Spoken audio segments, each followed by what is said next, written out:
Welcome back. Joining me is Robert Nance, freelance performing artist here in Northeast Indiana. Bob, good to see you. Good to see you, Chuck. Thanks for having me. You're a man of many hats. Is there anybody that you don't work for here in Fort Wayne? Well, actually, it's interesting you would say that. I work for myself is really what I do. So I tell people that I really only have one job, and that's to be a good musician and a teacher for those that hire me to do that. So yes, I do have lots of institutions I work for, proud to do that, and everything from our area vocal professional group, the Heartland Chamber Chorale, which is now, by the way, we call them just Heartland, and our trademark is now Heartland Sings. Right. But it was instituted 15 years ago as Heartland Chamber Chorale, the chamber vocal ensemble, and yes. Proud to be their artistic director and work for them. Also work for the Philharmonic, directing the choir for the symphony there and being one of their staff conductors, and then for the University of St. Francis as an instructor of music and director of the choir there, and then Plymouth Congregational Church. All arts and education-focused institutions, which I love to work for. Mostly choral. We're going to talk. You teach mostly choral and conduct mostly choral. We're going to talk a little bit about your piano career, because you do that as well. But you bring up an interesting point, because you are a choral director, choir director, amongst other things. But you really have to sort of do many different things. And is that sort of the trend as an arts professional these days? Yeah, I don't think that's a trend, frankly. I think that's the way it's always been. I really don't know very many musicians, unless they have a specific track to teach, who exist, that is the large majority of musicians who exist doing just one job. There really is no, in this economy, specifically right now, there is no one job that you could take that's going to pay you sufficiently to put 100% of your attention on. Right. And yet, the kinds of things that we do, which are rehearsals here and there, and you're in the studio one night in the middle of the night, and the next day you've got a rehearsal here and there, that you do have pockets of the day that you end up having to schedule. So the best skill that I could give any student is to learn how to schedule their time and to be efficient and focused on their music, so that they, even though they give up their life in terms of what most people consider job and home life, which is 9 to 5 and then they go home, a musician's job comes in small spurts and is all over the map. And if you're not cobbling together several jobs, you really don't have, you either have money already or you don't have a sufficient career base to really make a living. And so it's the modern version of the patronage system. I think so. I think that musicians really have to work hard to cultivate the patronage or the work to make them, to put together a career. And that's what it takes. It just takes a lot of energy, a lot of networking, and as my teachers always said, you cannot pass up an opportunity to work. At some point, certain areas of interest will grow, and then you can quit doing other things. Like one of the largest things I used to do before I came to Fort Wayne 21 years ago was I used to play in a piano bar. Well, that was great money. It was great fun. I also got to, kind of hang out with people having a good time. So there's nothing wrong with that, but that energy was not put into my conducting or working with singers or playing the piano. It was more entertainment. So, as I moved through my career, things changed where I took on more of a focus in the church, which is where I got my start. So, and that led me to Fort Wayne. Back in 1989, I took the job as the music director at First Presbyterian Church. And there, that was my sole job, but the sole job there even had its own breakout, where I had the choir, but also the parochial program. I helped in the theater, but I also directed the music series. So you basically had a freelance single job there. And then when I broke out, having started the Chamber Chorale in '97, that's when I went totally freelance. By 1999, I could not do that job and the First Presbyterian job. And I think it's a good lesson, though, for students. You mentioned that you teach at St. Francis, and I think we have the same issue here at IPFW, that we need to teach our students that it's more than knowing how to play. It's knowing how to have a career, and it requires being resourceful and promoting yourself and piecing things together, as you just mentioned. You're absolutely right. A little bit, where are you originally from, and where were you trained? I was trained at DePaul University. That's where I got my undergraduate degree. And from DePaul, I went to Peabody Conservatory in Baltimore and got my advanced degree in orchestral conducting. I also, while I was at Peabody, worked in the opera department. Based on my piano skills, I was put into the coaching department, became the lead coach for all the opera singers in the department. And that's what paid my education.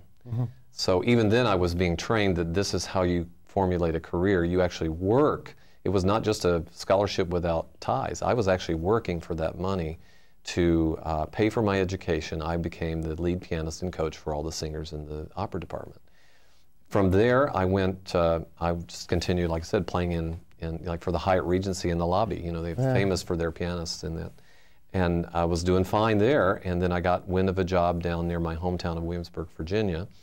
And I took that job for about 3.5 years, and that's when I got the call to take the job here in Fort Wayne, and I've been here ever since. At First Pres, but you also started Heartland Chamber Chorale, now called Heartland. Right.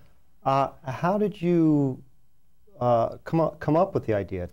Did you see a need in the community? I did. When in my job as the music director at First Pres, I noticed that we were always having to hire outside of the community to find the singers to do the work, and it was amazed that we didn't have more.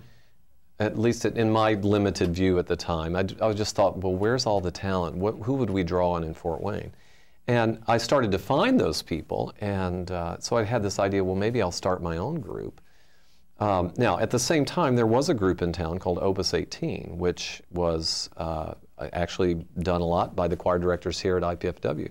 So there was a small group that was active in the community, but it didn't really have a professional vocal focus. And by '97, that group of singers and that ensemble had basically run its course.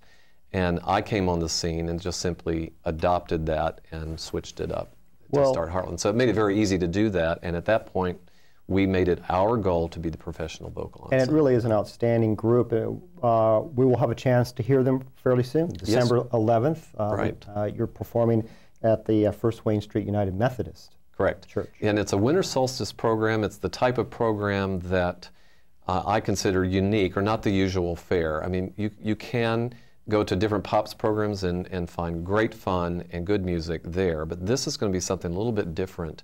Very family focused. We're not going to exclude young people from coming to the concert. It's a very interesting concert on about 65 minutes. So in that view, family friendly. It's 4 o'clock in the afternoon. And great acoustics there, and then great acoustics First Wayne Methodist, as well as I think the following Sunday you also play at Grace, I believe. At Grace Episcopal Church out off of Liberty Mills Road Southwest. On December 14th and 15th, you're putting on your other hat here. That's right. The chorus of the Fort Wayne Philharmonic. Right. Let me tell you, this town is graced with good choirs and good choir directors. That's true. But you're going to be doing the Messiah with the Philharmonic. That's right. And I'm blessed to work for them and to pull that orchestra and chorus together for Messiah. We have the dream team of soloists. You've got to come.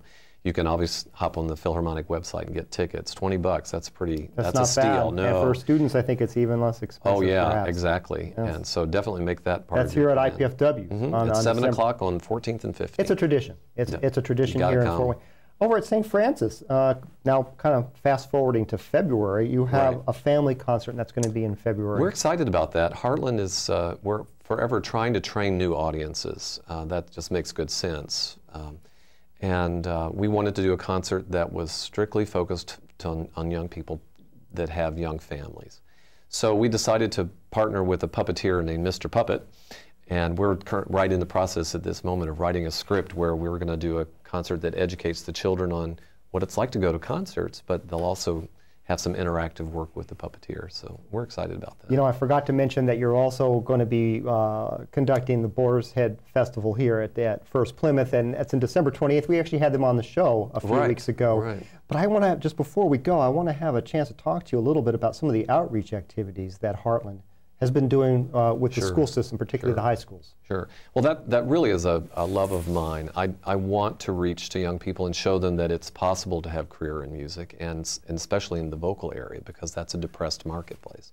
You can make a career of that. You just have to work hard at it. And so we're doing a program right now called Everybody Sing, where we go in and take the professionals of the Heartland into the schools and let them relay their experiences as professionals and what it's like to do that. We're also talking about ways that kids and adults can communicate just through the way they sing, and the communication that takes place is valuable. Being part of a group. That's right. And we also have another program called Side by Side, where we marry the professionals and advanced singers in the community together. We push 20 to 30 students through that program, where they actually sing on the stage with us in concert. Well, Robert, it was great to have you on the show. That's all the time we have.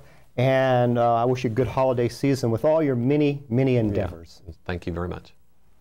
For more information about the Heartland Chamber Chorale and how you can buy tickets for their upcoming concerts, visit heartlandchorale.org or call them at 436-8080. You can also learn more about Robert Nance at maestronance.com. Arts Weekly airs every Tuesday through Thursday on College Access Television and most Sundays on WFWA PBS 39. You can also see us on YouTube and Facebook and follow us on Twitter. I'm Chuck O'Connor. Thanks for tuning in to Arts Weekly. Join me next week with guests Leslie Horman and Harvey Cox from the Fort Wayne Youth Theater and Charles Shepard from the Fort Wayne Museum of Art. Now let's listen to the Heartland Chamber Chorale.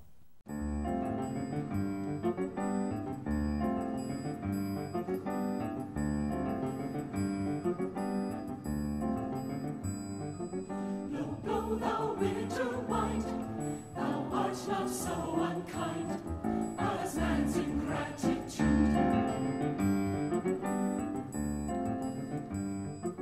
Thy truth is not so keen, because thou art not seen, although thy breath be rude.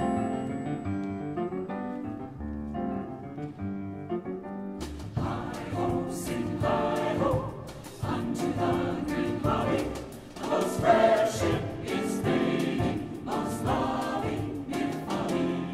And hi-ho, the holly, this life is most jolly.